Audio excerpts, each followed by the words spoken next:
श्री गणेश अंक में, श्री गणेश लीला में, मयूरेश्वर शिव प्रिया के अंक में,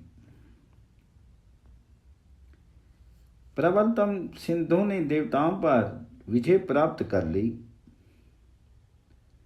ये संवाद सुनते ही भूत भावन भगवान शंकर अपनी सैधर्नी पार्वती और 7 करोड़ गणों के साथ त्रिसंध्या क्षेत्र में चलेगी। वहां भय आक्रांत गौतम आदि ऋषिगण अपने यज्ञ आदि कर्म त्याग करके निवास कर रहे थे। अत्यंत खिन्न ऋषियों ने भुजगेंद्र हार शिव का दर्शन किया तो अत्यधिक प्रसन्न हुए और उन्होंने भक्ति पूर्वक त्रिपुरारी की पूजा एवं स्तुति की। फिर उन्होंने सघन फलद वृक्षों के मध्य एक निर्मल जल पूरित सरोवर के तट पर उनके लिए परम मनोहर सुखद आश्रम का निर्माण किया और कहा, सर्वसम्मत करना में आशुतोष, आप यहाँ निवास कर हमें सेवा का अवसर प्रदान करते हुए हमारी रक्षा करें। देवदेव महादेव गंगा, गौरी और गणों के साथ वहां रहने लगे। चिराचरपति त्रिनयन की उपस्थिति में गौतम आदि ऋषिगण निश्चिंत होकर के तप करने लगे। गंगा और गौरी की सहायता से चंद्रमौली भी तपश्चर्या निरत हुए। प्रभु, आप तो स्वयं सृष्टि के पालन एवं संहार करता तथा अनंत अनंत कोटि ब्रह्मांडों के नायक हैं, फिर आप किसे प्रसन्न करने के लिए तप करते हैं? शिव प्रिया के एक दिन अवसर दे करके अपने प्राण प्रति से ये प्रश्न किया। निष्पापे, मैं उन अनंत महाप्रभु की प्रसन्नता के लिए तप करता हूं जिनकी शक्ति, गुण और कर्म सभी अनंत है। अनंत अनंत ब्रह्मांड उनके प्रत्येक रोम में निवास करते हैं। वे परम प्रभु समस्त गुणों के ईश्वर होने के कारण गुणेश कहे जाते हैं। मैं उन्हीं गुणेश का निरंतर ध्यान करता रहता हूं, शूलपाणी ने उत्तर दिया। गौरी ने जिज्ञासा की, प्रभु, आप कृपा पूर्वक ये बताने का कष्ट करें कि वे प्रभु मुझ पर कैसे प्रसन्न होंगे। मुझे उनका प्रत्यक्ष दर्शन किस प्रकार हो सकेगा? निष्ठा पूर्वक आराधना एवं तपश्चरण के बिना उनका दर्शन कैसे हो सकेगा? कहते हुए भगवान शंभु ने शिवा को गणेश के एकाक्षरी मंत्र गम मंत्र का उपदेश दिया और फिर तप करने की विधि बता करके बोले, इस प्रकार 12 वर्ष तपश्चरण करने के निश्चय करने पर निश्चय ही तुम्हें देव देव गुणेश का साक्षात्कार हो जाएगा। गौरी ने प्रसन्न मन से अपने जीवन धन शूलपाणी के चरणों में भक्ति पूर्वक प्रणाम किया और उनकी आज्ञा प्राप्त करके तपश्चर्या जीर्णापुर से उत्तर मनोहर लेखनाद्रि पर चली गई। वहां एक रमणीय स्थान पर भक्ति पार्वती पद्मासन लगा करके बैठ गई और फिर गणेश का ध्यान करते हुए उनके एकाक्षरी मंत्र का जप करने लगी। वे जल, फल, मूल, कंद और पर्ण तो लेती ही नहीं थी, वायु का भी आहार नहीं करती थी। इस प्रकार गौरी शुष्क काष्ठ तुल्य ही होकर के 12 वर्ष तक कठोर तप करती रही। गुण वल्लभ गुणेश प्रसन्न होकर के उनके सामने प्रकट हुए। वे मनोहर किरीट और कुंडल धारण किए थे। उन 10 भुज प्रभु के मस्तक पर चंद्रमा सुशोभित था। उनके गले में मोतियों की माला अत्यंत सुंदर प्रतीत हो रही थी। उन्होंने अक्षमाला, कमल और कस्तूरी तिलक धारण कर रखे थे। उनके मध्य भाग में नारायण मुख, दक्षिण भाग में शिव मुख एवं वाम भाग में ब्रह्म मुख के दर्शन होते थे। कुंद और कपूर तुल्य और गौर प्रभु शेष नाग पर पद्मासन लगाए बैठे थे। उन्होंने परम तपस्विनी शिवप्रिया से कहा, जगदीश्वरी, मैं तुम्हारे अद्भुत तप से अतिशय प्रसन्न हूं। तुम अभीष्ट वर मांगो, तुम्हारे लिए कुछ भी अदेय नहीं है। त्रिमूर्ति गणेश के दर्शन कर उमा ने अत्यंत प्रसन्न होकर के उनके चरणों में प्रणाम किया और फिर वे बोली, आपके दर्शन से मेरा तप सफल हुआ। आपकी तुष्टि के अतिरिक्त मुझे अन्य कुछ भी अभिष्ट नहीं। तथापि आपकी आज्ञा का पालन करने के लिए मैं वर की याचना करती हूँ कि आप मेरे पुत्र रूप में प्रकट हों, जिससे मुझे निरंतर आपके दर्शन, सेवन और पूजन का फल प्राप्त होता रहे। निश्चय ही मैं आपके पुत्र रूप में प्रकट होकर के आपकी तथा जगत की कामना पूर्ण करूंगा। इतना कहकर के देव गणेश अंतर ध्यान हो गए। क्या मैंने क्षण भर अत्यंत सुखद स्वप्न देखा है? त्रिभुवनपति गणेश के अद्भुत मनोरम दर्शन से वंचित पार्थिव व्याकुल हो गई। वहां उन्होंने एक सुंदर मंदिर का निर्माण कराया। उसमें 4 द्वार थे। उस मंदिर में उन्होंने गणेश की सुंदरतम प्रतिमा स्थापित कर उनकी पूजा की। प्रतिमा का नामकरण किया गिरिजा आत्मा। यह पवित्र स्थल सिद्धि क्षेत्र के नाम से प्रख्यात होगा और यहाँ अनुष्ठान करने से निसंदेह सिद्धि प्राप्त होगी, सर्वेश्वरी ने कहा। और फिर वे गणेश की पुनः पूजा, प्रदक्षिणा और प्रणाम करके अपने प्राणधन शिव के समीप लौट आई। प्राणप्रिया के वचन सुनकर के प्रोत्फुल्ल नयन शिव ने प्रसन्नतापूर्वक कहा, देवी, तुमने जिनका दर्शन किया है वे गणेश तुम्हारे यहाँ अवतरित होंगे। वे महादैत्य का वध करके पृथ्वी का भार उतारेंगे और इंद्र आदि लोकपालों को उनका अधिकार प्रदान करेंगे।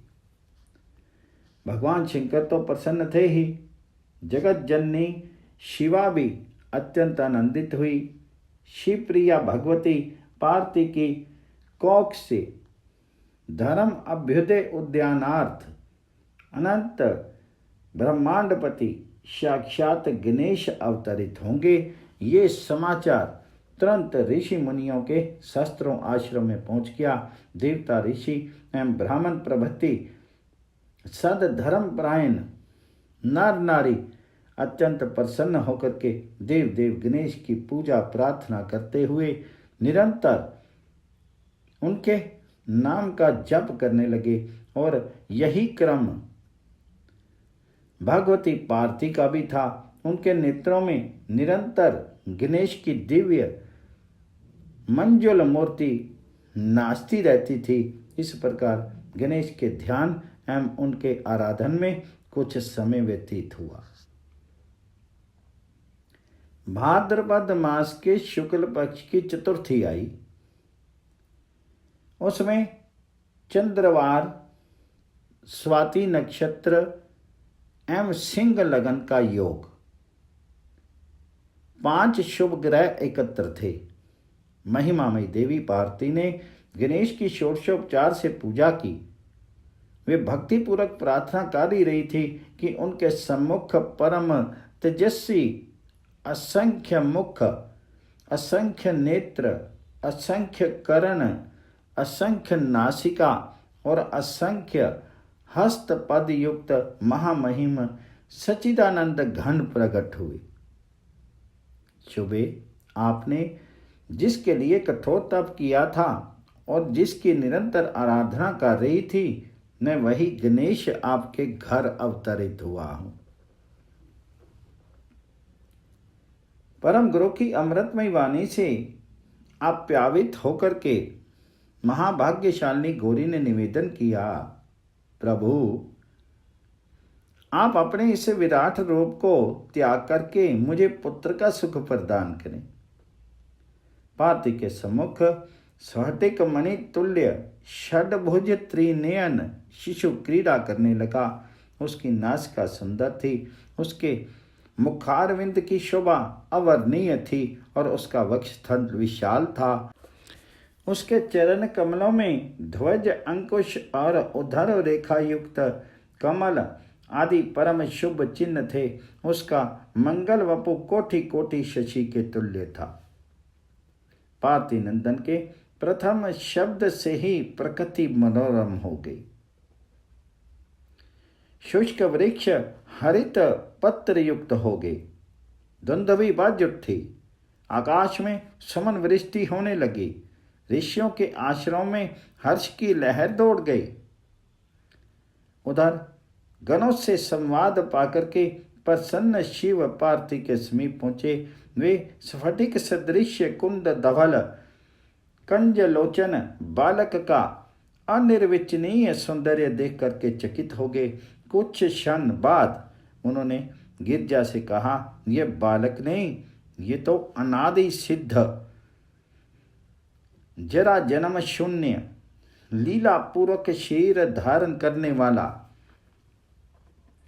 स्वप्रकाश गुणातीत शुद्ध सत्व स्वरूप समस्त प्राणियों का स्वामी अखिल भुवनपति मुनियों का ध्येय सर्व आधार सर्वभूत में और सब कुछ प्रदान करने वाला परमात्मा है। पार्थिव वल्लभ ने शिशु को अंक में ले लिया और उसे आशीर्वाद प्रदान करते हुए पार्थिव गोद में दे करके पुनः कहा, देवी तुमने कठोर तप से जिस प्रभु का साक्षात्कार किया था वे ही गुणातीत परमात्मा गणेश तुम्हारे पुत्र रूप में प्रकट हुए हैं। कैलाशपति ने बालक का सविधि जात कर्म आदि संस्कार करवाया, उसके निमित्त अनेक प्रकार के दान दिए। माता पार्वती ने शिशु को दुग्ध पान कराया।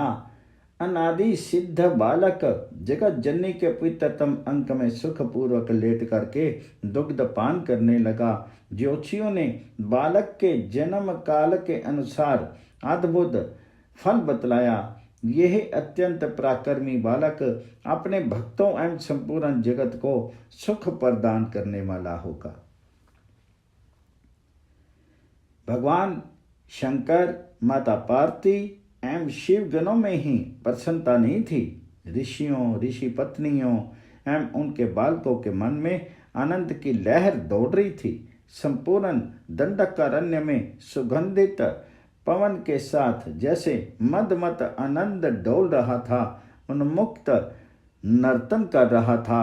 पार्थिव के मंगल में दिव्य पुत्र जन्म के अवसर पर 10 दिनों तक शिव के आश्रम में ही नहीं, समस्त ऋषियों के यहाँ मंगल महोत्सव मनाया गया। सर्वत्र विनायक की श्रद्धा भक्ति पूर्वक पूजा स्तुति हुई और निरंतर नाम जप होता रहा।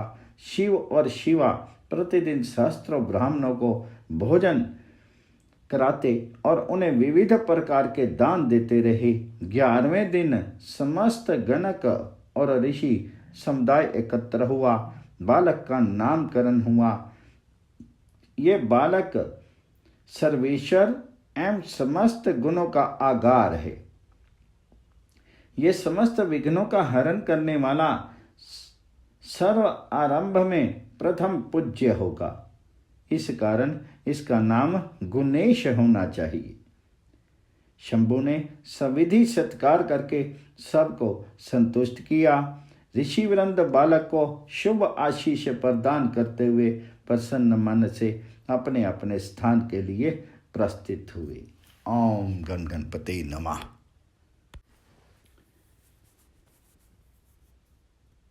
श्री गणेश अंक में श्री गणेश लीला में चिंतित सिंधु गुप्तचरों ने सिंधु के समीप पहुंच करके निवेदन किया, दैत्यराज, दंडकारण्य के त्रिसंध्या क्षेत्र में शिव अपने कोटि कोटि गणों के साथ निवास करते हैं। वहां शिवप्रिया पार्वती ने कठोर तप के द्वारा एक अलौकिक शक्तिशाली पुत्र प्रसव किया है।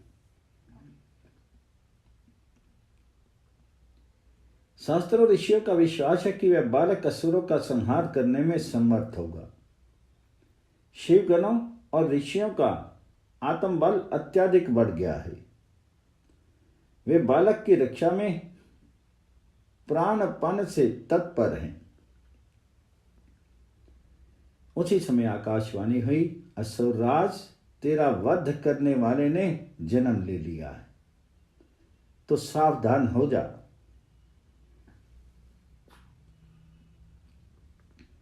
ये क्रूर वचन कौन बोल रहा है, कहते हुए सिंधु मूर्छित हो गया।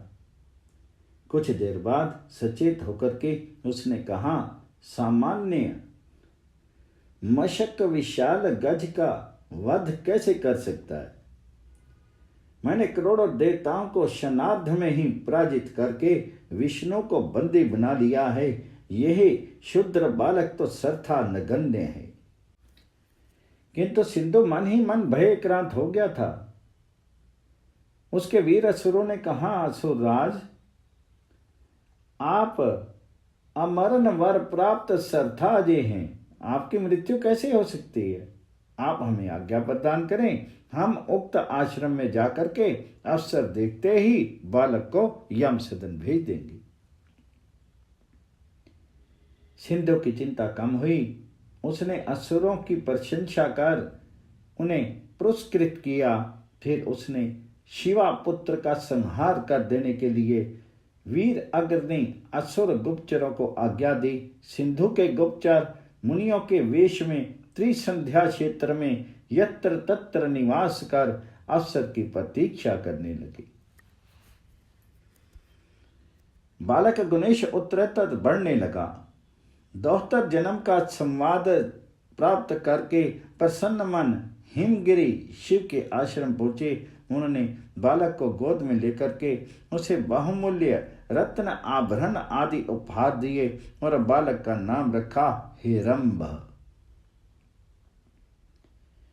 उसके लक्षणों को देख करके उन्होंने अपनी प्राणप्रिया पुत्री को समझाया, बेटी, ये असाधारण बालक सर्वसम्मत है। यह निश्चय ही असुरों के विनाश करके देव जगत का हित साधन करेगा, धरनी का बोझ हल्का करेगा। किंतु इस पर कुटिलतम असुरों की क्रूर दृष्टि है। खूब सावधानी से पालन करते हुए इसकी सुरक्षा का ध्यान रखना। हिमगिरी शिव और पार्वती को आशीर्वाद देते हुए उनकी अनुमति से प्रसन्नतापूर्वक चलेगी। ओम गणगणपते नमः। गुणेश का मुक्ति वितरण। एक दिन की बात है। समस्त ऋषियों के अन्यतम पृथ्वीभाजन हिरंब बार क्रीड़ा कर रहे थे कि सहसा गृध्र रूपधारी एक भयानक असुर ने उन्हें अपनी चोंच में पकड़ लिया और आकाश में अत्यंत ऊंचे उड़ चला। जब पार्वती ने पुत्र को नहीं देखा तो वह व्याकुल होकर के उसे इधर उधर ढूंढने लगी। प्राण प्रिय हिरंब को कहीं न देख करके पार्वती अत्यंत दुखी थी और जब उन्होंने आकाश में विशाल गिरधर के मुख में अपने बालक को देखा तो वे सिर धुन धुन कर करुण विलाप करने लगी। सर्वात्मा हिरंब ने माता की व्याकुलता देख करके सृष्टि पर हार मात्र से ही घृतासुर का वध कर दिया। चित्कार करता हुआ विशाल असुर पृथ्वी पर गिर पड़ा। उसके अंग प्रत्यंग शत विशत हो गए। हिरंब सर्था सुरक्षित थे, उन्हें खरोंच तक नहीं लगी थी। माता पार्वती ने दौड़ करके बच्चे को उठा लिया और देवताओं को मनाती हुई उन्हें दुग्ध पान कराने लगी।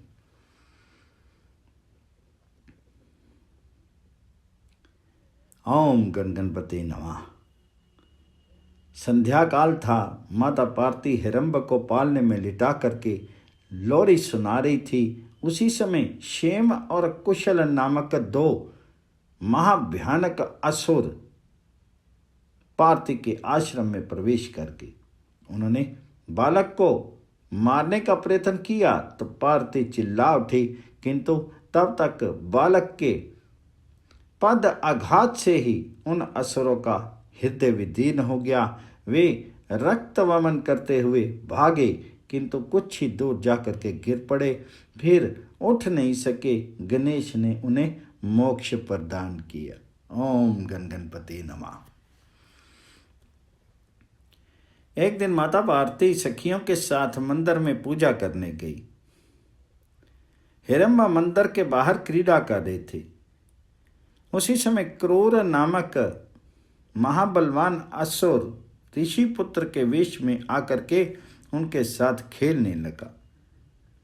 वह हिरंब को मार डालने के लिए कभी उनके केश पकड़ करके धरती पर पटकना चाहता तो कभी गला दबाने का प्रयत्न करता। सर्वज्ञ हिरंब उसका कंठ पकड़ करके दबाने लगे। अरे मुनि पुत्र, मरा तो पाप लगेगा। माता पार्वती की दृष्टि पड़ी तो वे दौड़ी। तब तक असुर मुक्त हो चुका था। उसके नेत्र बाहर निकल आए थे। असुर की विशाल मृतदेह देख करके कांपती हुई पार्वती ने बालक को अंक में उठा लिया। ओम गणगणपति नमः। गौतम आदि ऋषिगण, शिवगण, ऋषि पत्नियां और पार्वती को सहचरियों के साथ म्यूरेश के उपवेशन संस्कार का आयोजन किया गया था। गणेश पूजन और पुण्य आवाहन हुआ। म्यूरेश की दिव्य वस्त्र और अलंकार पहनाए गए थे। देवताओं ने विविध प्रकार के रत्न प्रदान करके म्यूरेश की पूजा और देवताओं और ऋषियों के साथ ब्राह्मणों ने भी उन्हें आशीर्वाद दिया। इसी बीच सिंधु दैत्य का कुटिलतम प्रचंड असुर व्योम आश्रम के सम्मुख वृक्ष पर बैठ करके उसे हिलाने लगा। प्रबल झंझावत में किसी को कुछ सूझ नहीं रहा था, पर जब उपद्रव शांत हुआ तो पार्वती सहित सब ने रक्त पंक में पड़े हुए महान व्योमासुर का शव देखा। व्याकुल पार्वती सिद्धिदाता को अंक में लेकर के उनके मस्तक पर प्रेम पूर्वक हाथ फेरती हुई दुग्ध पान कराने लगी। मरीचि के वचनों का स्मरण कर देव महादेव ने कहा, जिसकी रक्षा ईश्वर करता है उसे मारने का प्रयत्न करने वाला दीपक पर दौड़े पतंग के तुल्य स्वतः जल मरता है। तदंतर देवता मुनि और मुनि पत्नियां अपने आश्रम को गई। कुछ लोगों ने बालक के प्रति शुभ कामना व्यक्त करते हुए शिवप्रिया से कहा, माता तो धन्य है, इस बालक की असुरों से रक्षा करती रहना। निश्चय ही दुष्टों का नाश होता है, साधु जनों की हानि नहीं होती। ओम गणगणपति नमः। व्योमासुर के एक अत्यंत दुष्टा विकटान्ना भगनी थी। उसके केश, नासिका, होठ, दांत, मुख और दुग्ध आदि सभी भयानक थे। वह शुद्धार्थ होने पर महाबलवानों को भी भक्षण कर जाती थी। उसे भयानवी व्योमासुर भगनी का नाम था शतमाहिषा। शतमाहिषा अपने भाई की मृत्यु से अत्यंत दुखी हुई। वह क्रोध से कांपने लगी। उस महायाविनी ने 16 वर्षीय अनुपम लावण्यवती स्त्री का वेश बनाया। वह सीधे पार्वती के पास पहुंच करके उनके चरणों पर गिर पड़ी और उनकी प्रशंसा करने लगी।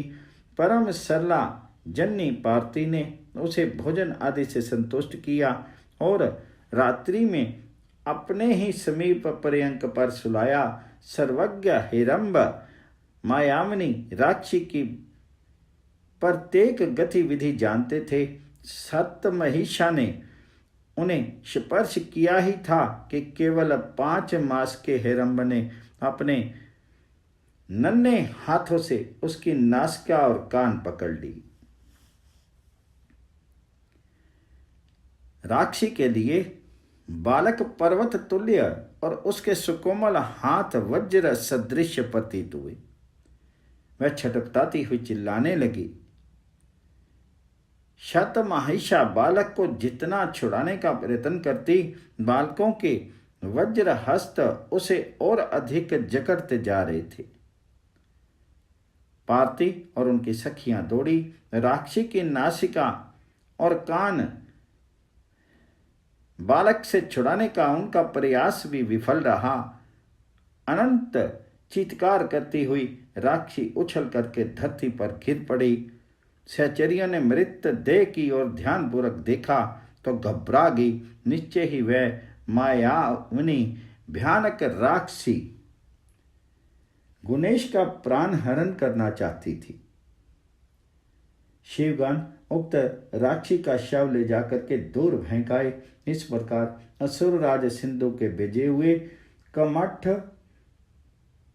तल्प, दुंदभी, अजगर, शलभ, नुपुरकूट, मत्स्य, शैल, कर्दम, खड़ग, छाये और चंचल आदि अनेक बलशाली तथा मायावी असुर न्यूरेश को मारने ती संध्या क्षेत्र पहुंचे। उन्होंने एक से एक माया रची और बालक को मार डालने का भरपूर प्रयत्न किया, किंतु मायापति म्यूरेश के सम्मुख उनकी एक नहीं चली। उनका भौतिक कलेवर तो नष्ट हो गया, पर वे परम उद्धार मुक्तिदाता प्रभु म्यूरेश के कर कमलों का स्पर्श पा करके जन्म जरा मृत्यु से सदा के लिए मुक्त हो गए। म्यूरेश ने 5वें शरत चंद्र का दर्शन किया। ओम गण गणपति नमः।